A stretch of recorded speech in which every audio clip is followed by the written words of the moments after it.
So my name is Bobby Canipe. I live in North Carolina in a small town called Newton. I'm about 35 minutes from Charlotte or so. A lot of people know where Charlotte is, so I usually throw that out there. I am just a normal dude that likes collecting retro stuff, and tapes are included in that. I also run a YouTube channel called Universe Retro, and there's also a Facebook channel of Universe Retro as well, where I kind of talk about retro video games, retro movies, horror, stuff like that, and I stream a lot of public domain horror movies and stuff on there as well. I've been collecting tapes for a really long time, actually. As far back as I can remember, the first tape I remember getting is Killer Clowns from Outer Space. I got it for my 8th birthday. I really wanted it. I had rented it so many times from the video store, and I asked my mom and dad, I said, I want to own this tape. I might have got tapes before then, but I do remember that being like the first tape that I really remember is Killer Clowns from Outer Space for my 8th birthday. I remember playing Pin the Tail on the Donkey, and right after all of us piling up in the living room and watching Killer Clowns from Outer Space. So that was a cool moment.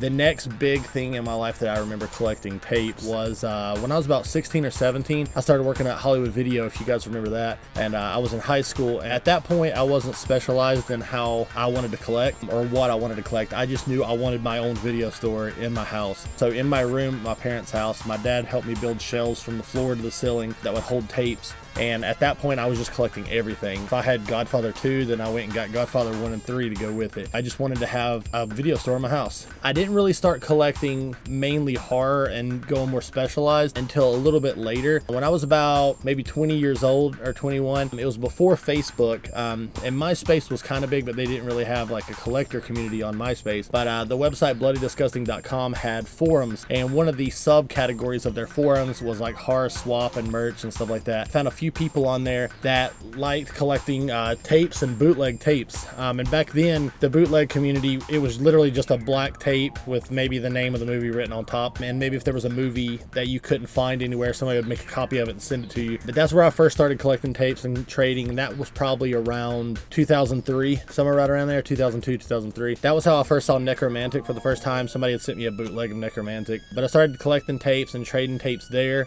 I moved and I got rid of a lot of my tapes because it was kind of hard to move. So I didn't really get back into collecting till about 2007 and 2008. With the oncoming of Facebook and the groups and stuff on there, I've become part of one of the very first Facebook trading and collectors groups of horror VHS. I believe it was Horror VHS Collectors Unite or something like that, and it got huge. And I met a lot of people on there, a lot of big people, the people behind Adjust Your Tracking and stuff. I met them on there, became really good friends with them. They ended up putting me in Adjust Your Tracking and filming me for interviews on that. They ended up spending the night at my house that night, and I hung out with them for a while. When the movie actually released, they came back and we did like a screening and stuff too, and we hung out there and ate at Cookout and all that stuff. Ended up driving with a couple buddies of mine 13 hours to the Severed VHS convention back in the day, just trading tapes, hanging out in hotel rooms, looking at the other tapes that people had. But yeah, I've been in it for a long time. I've started getting my kids into it. Yeah, I guess I've been into VHS collecting since 98, 99, but then hardcore into it since about 2007. I really dig collecting tapes because I'm a very nostalgic guy. I'm very much into the retro themes of stuff. I remember being a kid, I had a really good childhood, and seeing things that I had when I was a kid or things that reminded me of my childhood is very important and special to me. So I like watching the movies, of course, but honestly, the biggest thing about collecting tapes to me is the artwork and the way that it kind of floods you with nostalgia. It makes me think of like good times back in the day, Friday nights going out and renting a movie, or seeing a movie that was like blew your mind as a kid, like with the cover art and stuff. So when I collect tapes now, especially, I'm more specialized on what I get. I like to collect mainly horror tapes or tapes that really had an impact on me as a kid, whether it be a movie that I watched a whole lot, a movie that I shared with my parents or my family a whole lot, or tapes that I saw at the video store that really freaked me out, like the cover art or something, because there was tapes that I saw that I was too scared to rent as a kid that now I like to try to find and watch and just remember that moment. Collecting tapes for me is a huge flood of nostalgia. It's not the same now as when you go buy a DVD or you watch something on Netflix. You know, the cover art's different. Just even the smell of a tape floods me with nostalgia. And, you know, on my YouTube channel, on my Facebook, it's all about nostalgia and that feeling of euphoria that you got when you were a kid and getting it now, because there's a lot of things that, you know, happen as you're an adult. You've got bills, you've got stress and stuff, but as a kid, you had that euphoria of, you know, wow, this is awesome. And I like to flood myself and get that feeling of euphoria back that I had when I was a kid, and this is one way I do it. Right now, I have probably about 500 to 600 tapes, not a whole lot. At my high point, probably in about 2010, 2011, I had about 8,000 to 9,000 tapes. I had multiple rooms filled up, just stacked up. The majority of those were horror VHS. You know, that was at the time when people were getting rid of their horror VHS and their VHS in general dirt cheap. So I could go in and find tapes that are like crazy expensive now. Back then for nothing. You know, you could buy whole boxes. And I remember just people saying, hey, come pick these VHS up. And I just pick them all up. So I had a huge collection of them, but it took up so much room that as I moved, I found out I really had to be more specialized. So yeah, now I've probably got about 500 VHS, and I kind of stay more specialized on what I collect so that I have like only tapes that I really enjoy and not just a bunch of filler stuff. But yeah, at one point my collection was probably, you know, 8,000 to 10,000 tapes at one point, but currently about 500.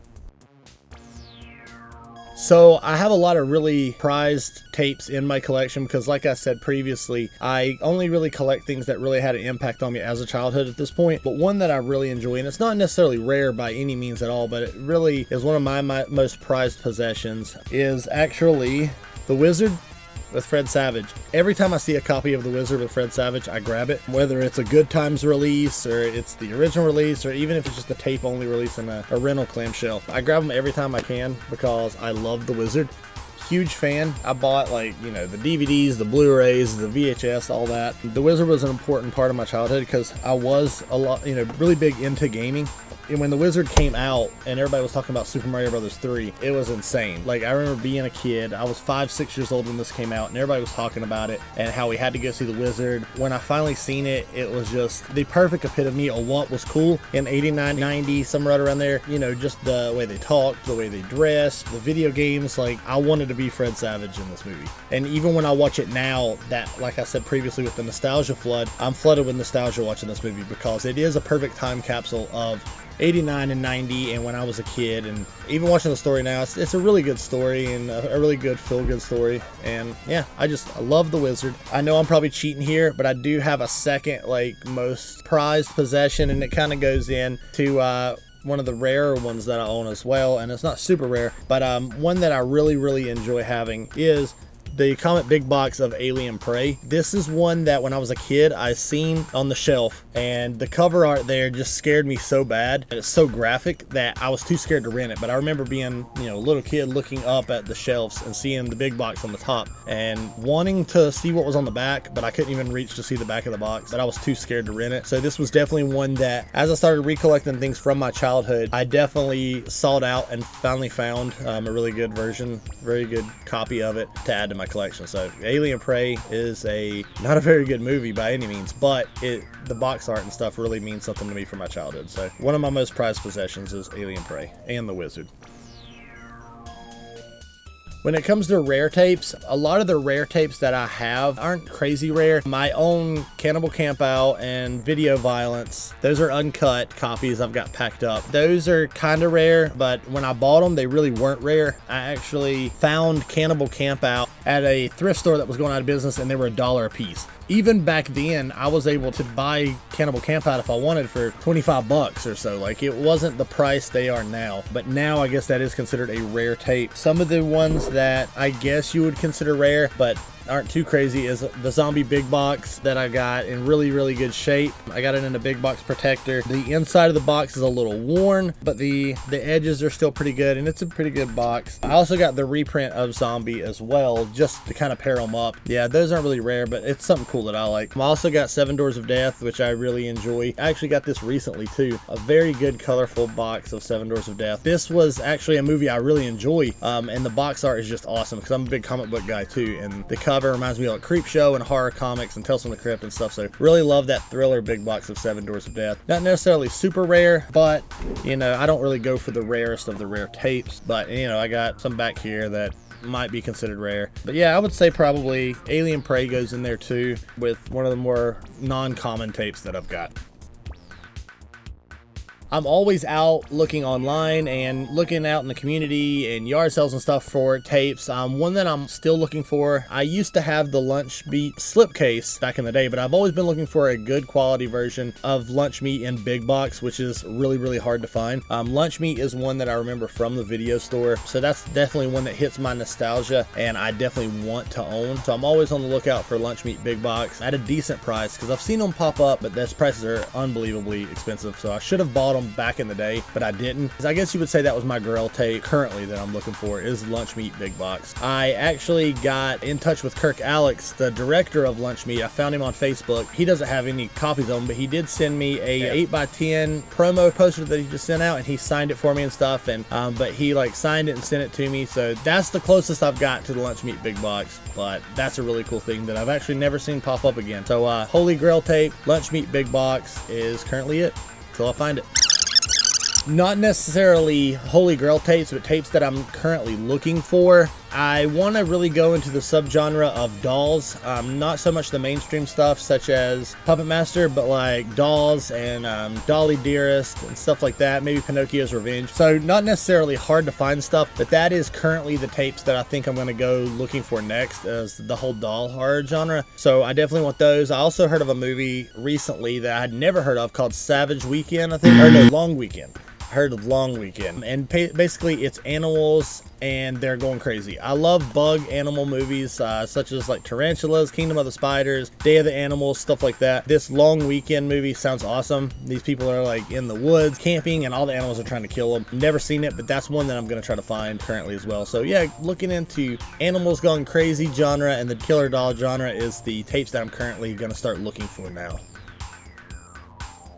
I love the VHS community that has really popped up. You know, I started out in the forums of bloodydisgusting.com in 2002, 2003, 2004, somewhere right around there, trading bootleg tapes and trading tapes. Then there's probably about 25 of us. You know, that's where I started at. And then when the VHS Facebook community started, really around 2008, Horror VHS Collectors Unite, that's when I really took off and thought it was really cool that there was other people out there that collected tapes and had these same memories that I had. Because up until then, I really didn't know anybody that was into it like I was. So that definitely opened up a whole new world. Everybody that I've met has been really cool. You know, you've got the people that are out there that find out that some tapes are worth a little bit of money and they scam, and that sucks. You know, for the most part, 99% of the people that I've met are really awesome. I've got some really good friendships out of this. I've got my buddy Scott, who I actually met online. We ended up living about an hour away from each other, hour and a half, and we ended up meeting up, trading tapes in the parking lot of an old movie theater one night. That was the first night we ever met. He opened his trunk, I opened my trunk, and we just started trading tapes in the middle of the night in the closed movie theater parking lot. Next thing I know, he's a really good friend of mine. He spent the night at my house. We're driving 13 hours to a VHS convention. You know, and I've met, even more recently, some great friends online that are into the same stuff as I am, and it's really cool to have such a niche community that get along so well. I love the horror VHS community and the VHS community in general because of the camaraderie and just how everybody gets along. You know, everybody likes to pick around and be sarcastic and, you know, joke around with people, but the bottom line is they want to help you with your VHS collecting because they're into the same thing. So I love the VHS community for that reason. So definitely the coolest thing I found in the wild, two things actually. There used to be a video store that I went to when I was in probably middle school. So one like you guys have probably always seen, where it's VHS and also like a tanning side. I used to go in there and see all kind of crazy big boxes. So when I was like 18 or 19, I went in there just to kind of relive some memories and just see what was going on one day. So I went in there and they were actually going out of business and they were selling all their tapes for $1 a piece. So I was able to get a lot of really cool stuff at the time, like Gates of Hell. I got a zombie big box at the time. I got a Cannibal Campout at the time. You know, I got a lot of really cool stuff that I thought $1 was the right price at the time. I think we all did at that point. You know, tapes really weren't expensive. We were just buying stuff that we thought was cool at the time. But, you know, I don't even have most of those tapes now, which really sucks because I'd love to. But that was a great find. But more recently, a few years back, I went to a little junk store that opened up near my house. I went in, they had a little shelf, really basic 4-shelf of VHS tapes. I started going through, and it had to have been stock from a video store because they had the same video rental labels. And I found Killer, I found Cannibal Campout, still in the plastic. It was open, but you know, plastic was still on. I found a ton of really good stuff there, and they were all like 50 cents and $1 a piece. That was the best find I found recently. But unfortunately, it's getting to the point where it's really hard to find stuff in the wild. You know, tapes are starting to get moldy, tapes are starting to get thrown away, tapes are making their way into the hands of collectors, which is good, but the whole hunting in the wild thing is really starting to get hard. The heyday of 10, 15 years ago is really kind of gone. But I see people post stuff all the time and they find stuff, so it's still out there. You just gotta look a lot harder. When it comes to tape collecting, I mainly collect horror VHS. I'd say 80% of my collection, 90% of my collection is horror VHS because that is really what I was into as a kid. When I was growing up, my mom had me really young and she was into horror movies. So she, you know, really didn't know much about raising a kid. So she didn't keep me from watching horror movies. If she watched a horror movie, I was right there with her. So I grew up watching Nightmare on Elm Street, The Shining, and Night of the Demons, stuff like that. So I do collect that stuff primarily. I do really enjoy The Wizard and family stuff like The Wizard, Harry and the Hendersons, Honey, I Shrunk the Kids. You know, I love stuff like that. Even Alf, I love Alf stuff. But, you know, mainly horror and stuff that is like late 80s, early 90s kid stuff. Three Ninjas, I love Three Ninjas. You know, cool family stuff that I was into at the time, but primarily horror. So I do a lot of trading, I do a lot of buying. I'm in a lot of the VHS groups on Facebook right now, and all of them are really, really great. A lot of the stuff that I've really got into recently is the horror boots that people have been making. I really have seen a resurgence. I used to be into the boot community in the early 2000s, but back then it was just a way to see a movie. There was no fancy artwork or anything like that. You were lucky if you got a copy of the insert on the outside or the slipcase. But now people are doing great things with like custom artwork, custom tape colors. They're actually painting the tape and they're actually becoming works of art, which I think is absolutely amazing. I love the boot community, so a lot of the stuff I've been getting lately is awesome boots, especially stuff that is so expensive, like Black Devil Doll from Hell, Tales from the Quodad Zone, stuff like that. Tapes that there's no way I can ever actually afford for the price they're going for. So getting cool boots of this to add to my collection and actually watch is what I've been doing lately. I've really been getting a huge selection of boots that I really dig. So I'm really enjoying the boot community, and that's pretty much what I've been focusing on lately. That and big boxes. I've been trying to compile a lot of big boxes. I've been buying a lot of Wizard big boxes, but I don't want to go for the full set of Wizard because, like I've said many times, I go for what's impressionable to me when I was a kid. Some of the Wizard big boxes were and some weren't, so I'm just grabbing the ones that I really like. So VHS boots have come a long way. I'm really on those right now, and big boxes. I actually get a lot of tapes pretty much each week because I'm always trading, always selling, always buying. The most recent tape that I've got is actually this cut box of The Cellar. This is the Canadian art of The Cellar, and it is a cut box, but it's not a bad cut box, and I do really enjoy this movie, but I've always really enjoyed this artwork for The Cellar. It's really cool. It's your worst nightmare, and it's in The Cellar. I love the monster in this movie. I think it looks awesome. But when I seen the Canadian box go up for a really good price, even though a cut box, I don't mind a cut box, but I had to grab it. It's from a Canadian video store called Apple Video, which looks really cool. But that's the most recent tape that I've grabbed for my collection. I'm a huge box art guy, and I will buy the worst movie in the world if the box art looks great. But this isn't the worst movie in the world. This is actually a cool movie. So if you haven't seen The Cellar, go check it out. That's my most recent acquisition.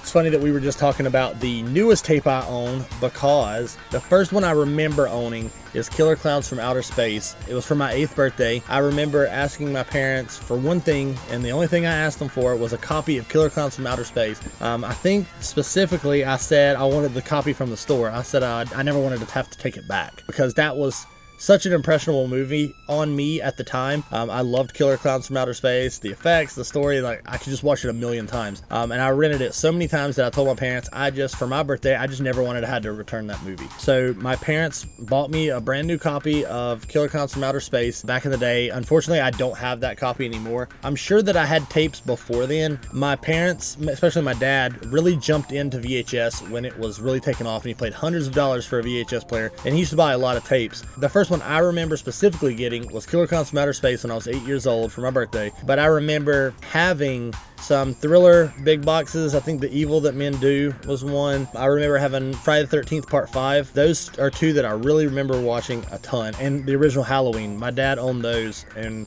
I guess in turn I owned them. But I remember watching those 5 years old, 5 and 6 years old, popping those in. The movie with Carradine, Monster, I remember popping it in and the tape was messed up and there was no picture. It was just lines, but I could hear it. I could hear the audio. And the audio sounded so terrifying to me that I would put in Monster and sit there and just like listen to the audio while I played with my Ninja Turtles or Thundercats or whatever. So for like the longest time, I never knew what that movie was like visually. I had only listened to it, and it sounds weird now, but as a kid, like, it was cool just to hear. So, I finally seen the movie, and I actually enjoy the movie. But growing up, yeah, I remember having those tapes, and those were really cool. Those are probably the first tapes that I really remember. I'm such a big fan of VHS that I've even went as far as getting Elvira tattooed on here from a VHS that I have, one of the Thriller big boxes. I've even got the start of Clint Howard here from the cover of Ice Cream Man, started under here, and then I've got the Delta Force, Chuck Norris here on top holding his guns. That was a big part of my childhood, and me and my dad used to really watch a lot of those together. I've also got the Mad Balls from the Mad Balls cartoon that I used to have when I was a kid. But yeah, it was a big part of my childhood, so I had to get them tattooed on, and it was stuff that me and my dad watched. My dad passed away several years ago, and I actually got him tattooed there too. But yeah, Elvira, Clint Howard, all those VHS were like big with my dad, and I got them tattooed on me. Another thing that might be kind of cool is I love shot on video horror so much, especially during the early 2009, early 2010 years, that I decided some of my friends and I were going to get together and actually shoot a shot on video horror film called Bloody Bones. That actually was part of a anthology called Night Whispers that actually won some awards. It is very much in the vein of shot on video horror. All my characters are named after directors of shot on video horror films like Tim Ritter and John McBride, stuff like that. Even one of my characters was Cassandra, after Cassandra Peterson, which is Elvira's real name. But yeah, like, my love of VHS grew into that to where I actually made my own movie based on the VHS that I enjoyed watching, and it was called Bloody Bones, part of Night Whispers anthology. But thanks, man. See you later.